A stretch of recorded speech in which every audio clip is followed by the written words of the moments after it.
This is my first year completed since I was 12 years old that I have been alone. And not just single, but I was without attachment. I was without longing and nowhere for my heart to wander. Since a very young age, I not only figured out, but I knew I needed someone to carry me through the wounds I was given. I thank each and every person that I have ever loved because I really believe that if it wasn't for some of those lovers, I wouldn't be where I am today. I wouldn't be healed. I wouldn't be this strong. And maybe I wouldn't even be alive. Sometimes I wonder why those lovers didn't get this side of me fully. The one who's at peace, the one who's always in her awe, the one who's magnetic. But I know that each lover had a profound lesson woven into every experience. I was taught what unconditional love meant. I was faced with my rage, faced with my abandonment wounds, and ultimately faced with learning how to gracefully let go.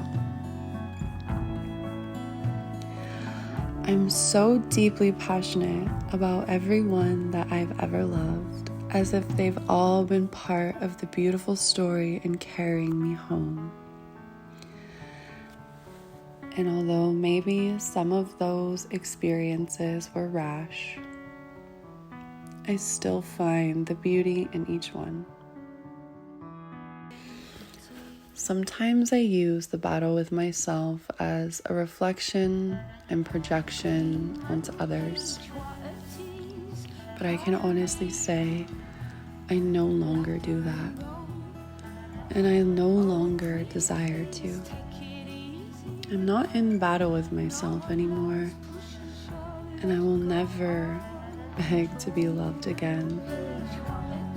At peace with my heart, at peace with my soul, and I will continue to grow. Hello, dear one. I'm Roy Allegra, and I'm here to share what I learned in my year of decentering romance. The first and foremost thing I will say is when you truly do love a person, no matter how much spiritual growth you experience and the expansion and the highs and joys, if you really did love someone personally, I do tend to wonder why they didn't get that version of me. But I know that every time I close a portal or a relationship or a connection, I always find something that's more deeply aligned and more deeply woven. So this isn't to say anything negative about any of those people. It's just truly my reflections of my growth in the last year. It's the first time I've ever truly decentered romance. I felt that each lesson sort of carried a archetype. So I would say that this first lesson is the archetype of a vision. Having a vision of something greater and more deeper is that I worked at my spiritual progression way faster when I didn't carry the burden of trying to take somebody else with me. In my perception of love, I imagined that I was going to grow with these lovers or partners. And oftentimes it just didn't happen that way. It felt like I had to carry them through their spiritual journey, which obviously brushes on codependency a bit. And I am just so much more clearer and vivid in my vision without feeling like I have to carry somebody with me to do it. I've always tried to help people along the way, because that's just like my natural nurturing nature. But it's not for me to do those things. It's really for me to be selfish in that and honor my own path. So the next archetype of the lesson is the serpent. The serpent carries a layer of shedding, and she is connected to the ultimate divine feminine, whether that may be the dark or light. It's the act of letting go and the resurgence of owning all the shadows and the process of it all. And it's the fact that you have to be used to your phone being dry. You have to be used to what feels like misalignment, because not as many people resonate with your energy anymore. You're coming in and stepping into this empowerment within yourself of refining and letting go of escapism. The escaping through love or connection or attachment or whatever it may be. When you step into this journey of decentering romance, you're facing yourself. So when you have any kind of habitual energies that are maybe destructive, it's like the last brink of you being available for them. And so because of this, you're truly not going to relate to as many people anymore.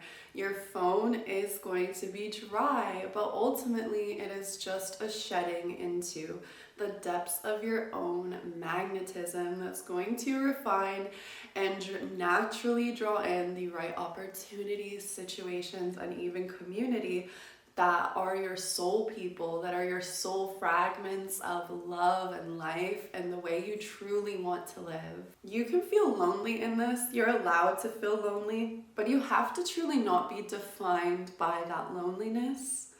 It just has to be a wave of acceptance that your life isn't going to always be this quiet. And it's not that it's dull or boring. It's truly just peaceful and quiet in a way that you've never given yourself permission to fully feel. So through this last year of journeying all alone, decentering romance, no crushes, no longing, no like wishing you were with anybody, you'll activate the archetype of the huntress and the queen. And what does the queen do? She says F no to anything that isn't her path of truest, highest alignment. You will be continuously tested in the face of temptation until you not only say no, but until you feel that frequency of no within your cells of your body. That no must reverberate through and echo through every aspect of your body, of your life, for it to truly be heard and felt by the universe, by God, whatever you believe in. It's nothing you can lie to yourself about. Like, even if you say no and avoid it, but there's that part of you that's like, well, what if?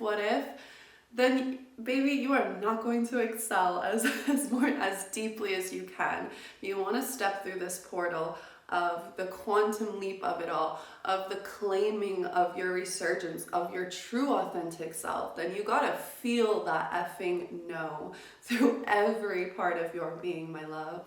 The ultimate claiming of being selfish, of owning the selfishness that you deserve, that you looked past your whole life. It's time for you to be in yourself, in your choices, and what feels good to you. And that is by owning your fucking no.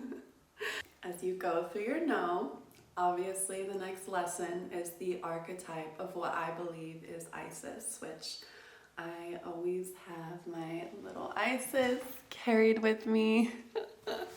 You have to be ultimately honest with yourself.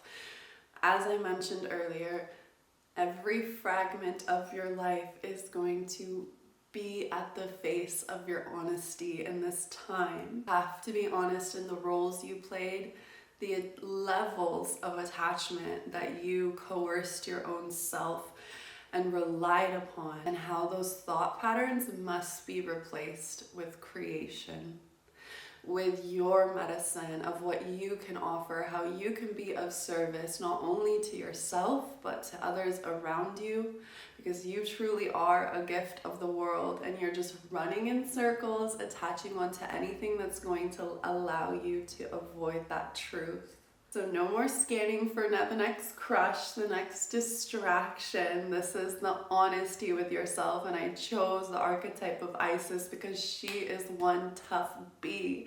She is the goddess of 1,000 wings, 1,000 feathers, 1,000 faces, meaning you cannot hide. She's always going to see you and notice where you are slacking and not being true to the resonance of you.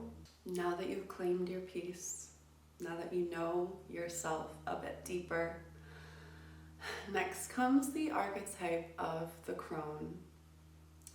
This is because you have to be the ultimate wisdom holder. You have to find that healer within you that is going to fully accept and forgive the lack of respect you gave yourself for that long. You have to forgive the amounts of boundaries you let cross, the betrayals that you looked over because you were so in your people-pleasing era that because you accepted such low treatment, you normalized it. You just thought that that's what you deserve because your heart's so pure, your heart's so magnetic and powerful, that you simply just overlooked how you are so loyal to a fault that it is slowly, unweaving who you truly are. So finding that ultimate forgiveness within, sitting with all those feelings of rage or anger and letting it go, because you are human and we all make mistakes. And it's easy to kind of wish you chose this path of peace, solitude, creation much sooner. And you didn't lose yourself from in person to person and lover to lover, trying to please somebody else, trying to mold yourself into whatever you needed to in order to feel wanted by them. You will just simply have to forgive. And I'm not sure what this next archetype is. Maybe it's the archetype of the mother, going from the maiden to the mother, which the maiden is kind of like the seductress, the one who is like, what is it called? Like kind of like the damsel in distress energy. I don't know why my life is like this, like the how could this be kind of energy. Well, the mother tells you that you're the reason it's like that. So get it together, babes. Nurture yourself, grow, and empower your being by embracing this moment so deeply, because it may eventually not be. There may be a point in your life where you have deeper, greater responsibility. You've grown from this blank canvas that you've created. You've essentially created the wholeness you always craved. And so maybe one day you're going to have a full house with your family, with your kids. You're never really going to have peace at that point. Not this level of peace at least, because there's always going to be something or someone to tend to. So really honoring this time, this space that you have of connection and devotion to yourself is truly so special. The other end of this blank slate, you have probably created a career out of your creativity, out of your inner muse.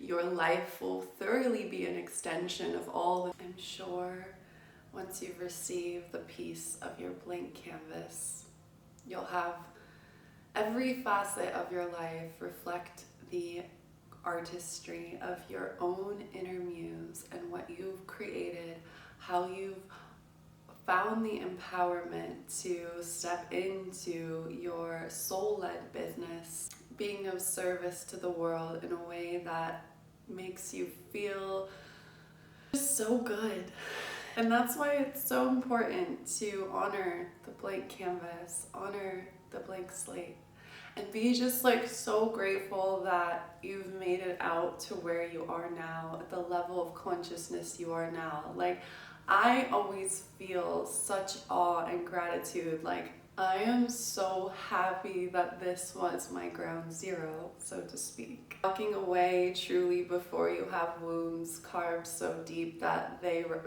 reverberate into your ancestral lines. Like, you walked away before that. You created your life before that possibility. And I'm so proud of you for it. All in all, this whole journey is the archetype of the alchemist, of turning our pain into our power, and turning our suffering into the journey of learning our pleasures, of saying no to anything that isn't what you truly desire in life. Ultimately have the strongest desire to continue being in rooms with powerful, powerful women, to be in connection with powerful women, and for them to find me as well, men and women.